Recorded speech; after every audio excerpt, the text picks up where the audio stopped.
sont certes pas approximatives, mais l'expérience n'est pas tout à fait là. Et là également, alors attention, au départ on parle d'Adeline Prudent également. Adeline Prudent qui part en position de ligne numéro 5. Attention, il va y avoir beaucoup de changements, en espérant qu'il n'y aura pas de bouleversement. Elle est passée Adeline. Adeline Prudent qui a passé ce virage diaboliquement difficile. Et j'ai même l'impression qu'elle a glané quelques positions au passage. Attention au freinage maintenant sur l'épingle. Tout le monde passe correctly, on va le dire. Il n'y a pas trop de soucis. Ça touche un petit peu dans la ligne droite pour essayer de bénéficier de quelques aspirations supplémentaires qui pourraient également inviter évidemment quelques retours. On peut le supposer, on peut l'espérer, pourquoi pas pour la délégation belge dont on sait que le jeune Maxime Potier était un des plus vaillants animateurs à l'issue de l'épreuve belge justement et puis italienne également.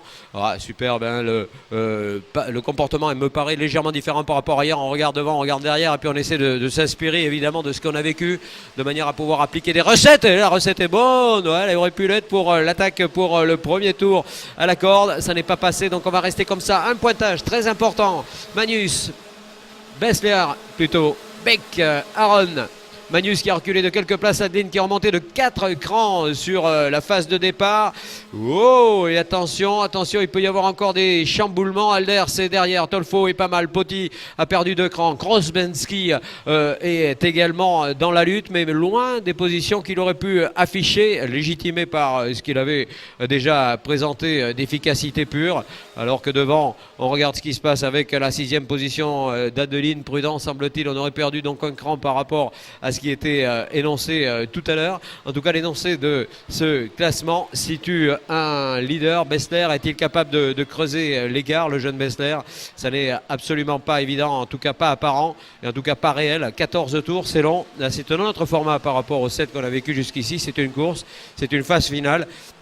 Si on examine ses positions, Pedro Piquet pour l'instant est remonté de 11 places. Ouais, rien que ça. Pedro qui est remonté de 11 places. Nelson Piquet, on le salue.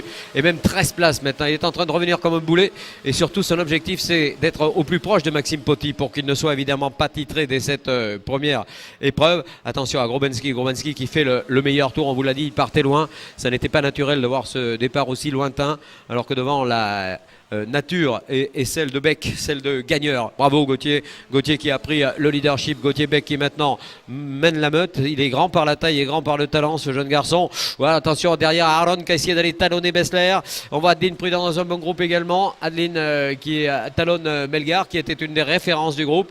Adeline Prudent qui était très souriante ce matin et qui rajoutait évidemment son charme féminin à la grosse attaque qu'elle a de façon naturelle et au sens de l'équilibre qui est le sien. Attention à des attaque également au sein justement de cette première place décidément bien disputée. Nouveau passage des hommes de tête et on devrait retrouver Bessler maintenant. Le Turc qui est passé, mais regardez, ça s'est produit dans le droite sur une fort puissante attaque de la part de Bessler. Aaron en a profité pour prendre la bonne inspi et puis Beck a reculé donc de 2 crans sur cet examen, alors que derrière on regarde, hein, c'est pas des conforts à tous les étages pour le peloton de chasse avec Melgar, avec Tolfo, avec Prudent, avec Potier également. Adler, c'est Piquet qui est remonté de 12 positions, on le répète, et regardez devant. Alors ça pourrait faire les affaires évidemment du peloton de chasse si jamais il y avait quelques explications qui tournaient mal, ce qui n'est évidemment pas notre souhait premier, ça je peux vous le garantir, alors qu'au freinage de ce gauche, c'est encore passé bien juste, et on va remonter maintenant à nouveau sur cette courbe où il y a eu cette passe d'armes tout à l'heure. Ils semblent privilégier cet endroit pour porter les attaques, les estocades, et on va rester sagement à ses positions respectives pour l'instant. Bessler, Aaron et Beck visiblement sur ce trio. Attention, ça revient derrière pour Melgar. Ça revient très sérieusement pour Melgar. Melgar qui s'est retourné, qui sent derrière lui la présence de Maxime Poti. Maxime qui recolle également au peloton de tête, alors que Adeline Prudent est toujours dans le bon groupe. Elle est juste derrière Poti. Grosbenski est pas mal. Il était détenteur du meilleur passage tout à l'heure. Le numéro 312, elle a mesuré un écart, un espace très faible entre Melgar et le pilote derrière lui.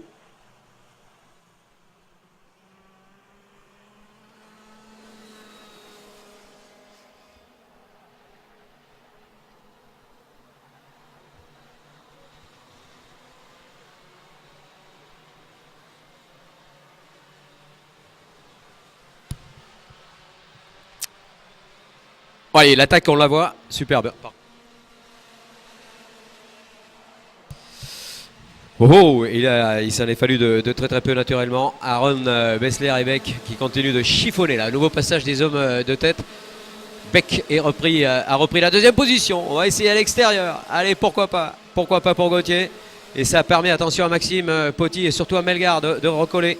Le jeune Melgar qui est en train de recoller au groupe de deux têtes et avec Tolfo également dans ses roues et Maxime Poty qui se retrouve à égalité de place par rapport à tout à l'heure. Grosbenski est en 7ème place, il en a perdu pas mal. Adeline Prudent est maintenant 8ème, elle a été sous la menace directe du pilote Grosbenski.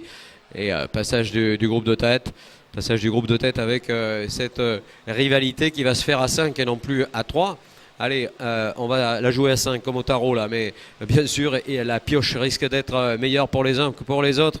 On le verra, attention à cette attaque préparée là, depuis la deuxième position pour Gauthier, contrarié par la trajectoire intérieure du leader Aaron, l'Estonien, superbement placé pour préserver sa position. Il y a peu d'écart, il n'y a même pas d'écart, disons-le clairement. Les machines sont identiques, on l'a dit, grâce à Caroline.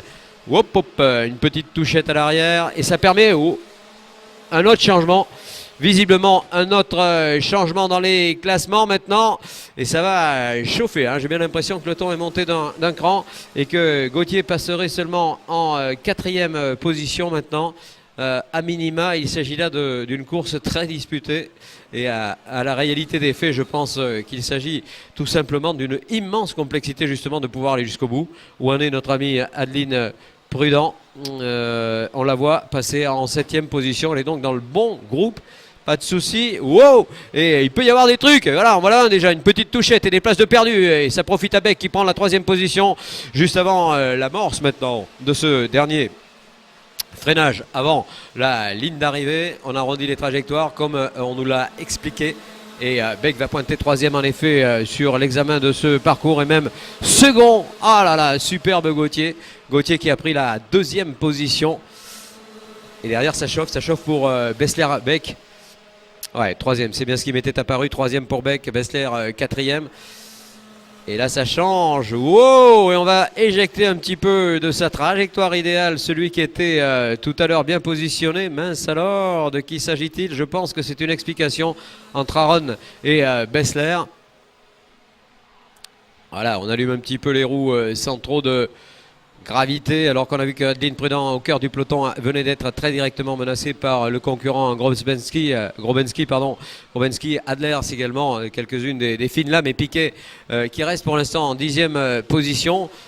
Et devant, est-ce qu'il y a stabilité dans les attitudes? Ben oui, pour l'instant, alors que nous sommes à la mi-course, mesdames et messieurs. Cette course, on vous l'avait dit, sera longue. C'est la première course qui compte vraiment, parce que celle-là attribue des points à chacun des pilotes, ce qui n'est pas le cas des pré-finales.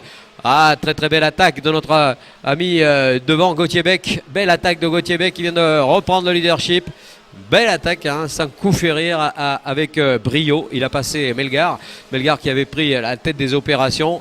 Et là, c'est un petit peu à l'image de ce que l'on voit dans les derniers tours en catégorie 125 motos, où tout se joue à la speed, tout se joue également à l'attaque. Mais il ne faut pas trop en faire, il faut garder des trajectoires tendues, il faut faire des bons temps à ce jeu, à ce rythme. Nathan Edouin est toujours bien et le meilleur tour est à mettre au crédit de U314.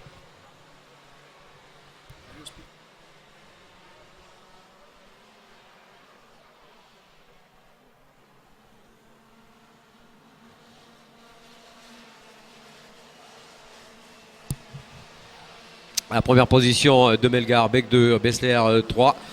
Et la 4e place de Tolfo devant Aaron Poty et Prudent. Décidément, Adeline continue d'éclater, continue d'étonner. Non seulement c'est la meilleure des 3 filles, mais en plus elle va bousculer un petit peu la hiérarchie des garçons pour s'inquiéter également de Nathan Edouin qui continue son parcours, certes à la même position, mais également sur le positionnement qui est le sien. Voilà Gauthier Beck qui reste solide leader. First position for number 313, Gauthier Beck, the French driver. Second position for Bessler, the Turkish driver, number 308.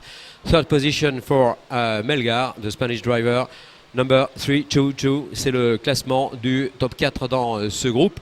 Et un groupe qui n'est pas terminé, hein. Regardez Gauthier Beck encore une fois sous la menace directe, très directe même, du jeune Bessler. Le Turc qui ne lâche rien Il n'est pas question de lâcher quoi que ce soit d'ailleurs. Et retour sur la tour maintenant avec la troisième position qui semble être, non pas figée encore, hein, mais solide pour Melgar. D'autant qu'il serait bien étonnant qu'il n'y ait pas une attaque de Bessler peut-être hein, sur ce pilote devant. Petit 4, il revient Maxime, hein, petit à petit. Le leader du championnat est en train de revenir avec beaucoup de classe, de talent. Revenir également avec l'intérêt qui est le sien de pouvoir placer une banderie certainement avant la fin de l'épreuve. On le voit sur les images maintenant et on cherche à s'effacer derrière le volant pour être le plus performant possible.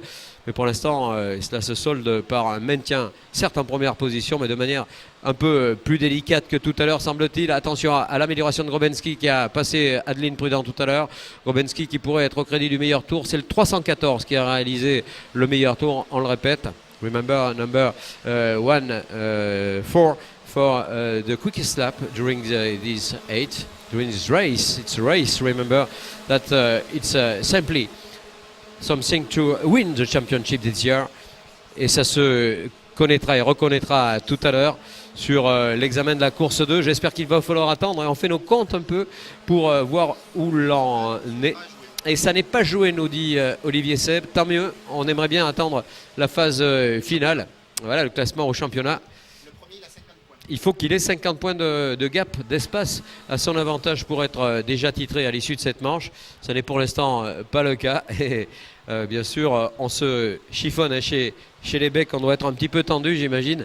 Il occupe pour l'instant virtuellement la 4e position du classement provisoire. Et Melgar aurait pris la place de Pedro Piquet si elle en restait là naturellement. Et Maxime Potty devrait attendre tout simplement la dernière course pour avoir la certitude de pouvoir remporter ce titre. Ah, il est sage pour l'instant, Bessler. Hein. Est-ce que ça cache des prévisions plus belliqueuses? Allez savoir. Bessler en 2e position, Melgar à la 3e place, Potty 4e, Tolfo 5e. Et on se rappelle de ce meilleur tour réalisé tout à l'heure par le 314. Et c'est Nathan Edouin qui n'a pas été battu dans sa performance. Allez, on élargit un petit peu plus l'étrage maintenant pour essayer justement de pouvoir apercevoir d'un petit peu plus près alors qu'il reste 2 petits tours et ils s'en iront tout simplement faire leur compte. Le compte pour l'instant n'est pas suffisant. Si on en reste là, Potty n'est pas encore titré. Il va falloir attendre cet après-midi. Évidemment, ne pas chuter. Voilà, c'est ça le joker qu'il ne pourra pas jouer. Ce sera éminemment compliqué pour lui. Ce sera évidemment compliqué. On demande Jean-Jacques Pendanx et Jean-Pierre Deschamps au pied de la tour, s'il vous plaît.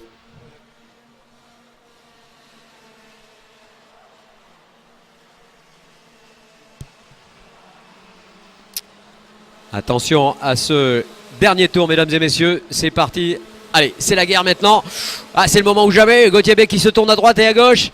Gauthier Beck qui se tourne à droite puis à gauche. Gauthier Beck qui va tout tenter pour fermer toutes les portes, évidemment. Cela pourrait profiter derrière à une opportunité qui pourrait s'ouvrir pour le 3e jeune homme. C'est Arturo Melgar et Gauthier qui a peut-être perdu. Oui, il a perdu un cran. Le voilà second maintenant, Gauthier. Ah, il est sous la menace directe à nouveau, le pilote Bessler, de cette invitation à la performance. On le voit, on revoit. Et ça touche un petit peu. Et derrière, on vous l'a dit, il en profite, Melgar. Melgar qui va en profiter pour peut-être passer Beck également. Beck qui résiste et qui se maintient en 2e cran. Melgar à la 3e position. Et on retrouve maintenant peut-être l'assurance de la victoire. Oh, quelle victoire magnifique pour Bessler, je pense. Hein. On attend tout cela avec beaucoup d'impatience. Voilà, c'est Bessler qui bat Beck finalement de peu. On se congratule avec Grobensky qui a terminé en 3e position.